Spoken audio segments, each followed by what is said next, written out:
미국 FRB 의장의 금리 인상 예고 등으로 인해 주식시장의 변동성이 계속 커지고 있습니다.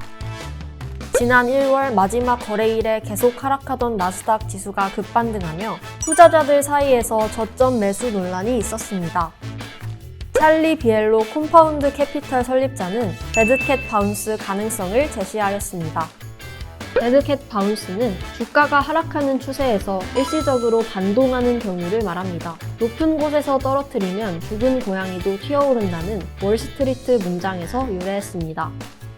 데드캣 바운스 현상이 일어나는 이유는 주식이 급락할 때 특정 시점에서 투자자들 사이에 저점의 주식을 매수해 단기적인 이익을 보려는 심리가 형성되기 때문입니다.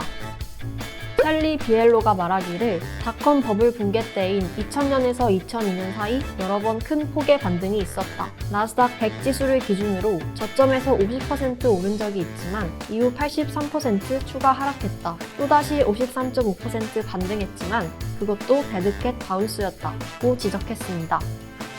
이외에도 동물을 이용해 주식시장의 현상을 비유한 용어는 또 있습니다. 대표적으로 황소와 곰입니다. 황소는 싸울 때 머리에 달린 뿔을 이용해 아래에서 위로 공격을 하는데 주식시장이 가파른 상승세일 때 불마켓이라고 표현합니다. 반대로 곰은 앞발로 찍어 눌러 사냥을 하는데 이 모습이 하락하는 주가 그래프와 유사하다고 해서 주식시장이 하락장일 때 베어마켓이라고 합니다. 한국거래소 서울사옥 앞에 있는 황소가 곰을 들이받는 동상에는 상승장을 바라는 투자자들의 마음이 잘 반영되어 있습니다.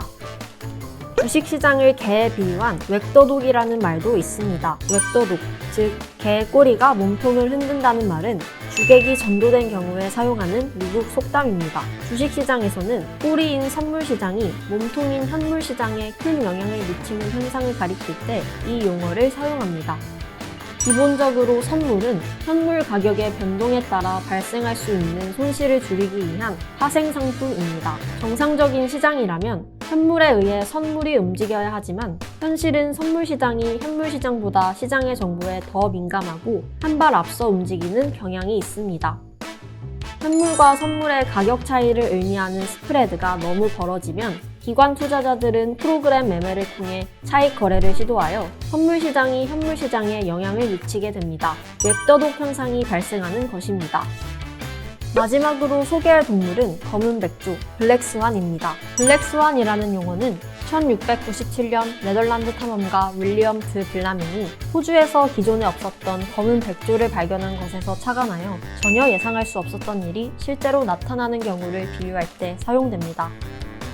블랙스완 지수는 S&P 500 스큐 인덱스를 일컫는 말로 극단적으로 예외적인 상황에 대한 시장의 공포 심리를 나타냅니다. 이 지수는 미국 시카고 옵션 거래소가 콜옵션과 풋옵션 변동성 차이를 측정하는 방식을 통해서 주식시장의 급격한 변화를 예상할 수 있도록 도입하였습니다. 발생 가능성은 작지만 만약 발생할 경우 주식시장에 매우 큰 충격을 주는 것을 꼬리 위험이라고 부릅니다.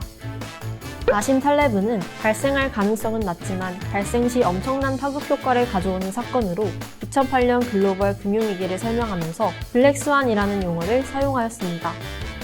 블랙스완은 과거의 경험으로부터 축적된 지식의 영역에 존재하지 않기 때문에 예측하기가 어렵습니다. 처음 블랙스완이 출현하면 사람들은 충격을 받지만 사람들은 마치 그 전에도 블랙스완의 존재를 알고 있었던 것처럼 블랙스완의 출현이 예측 가능했다고 말합니다.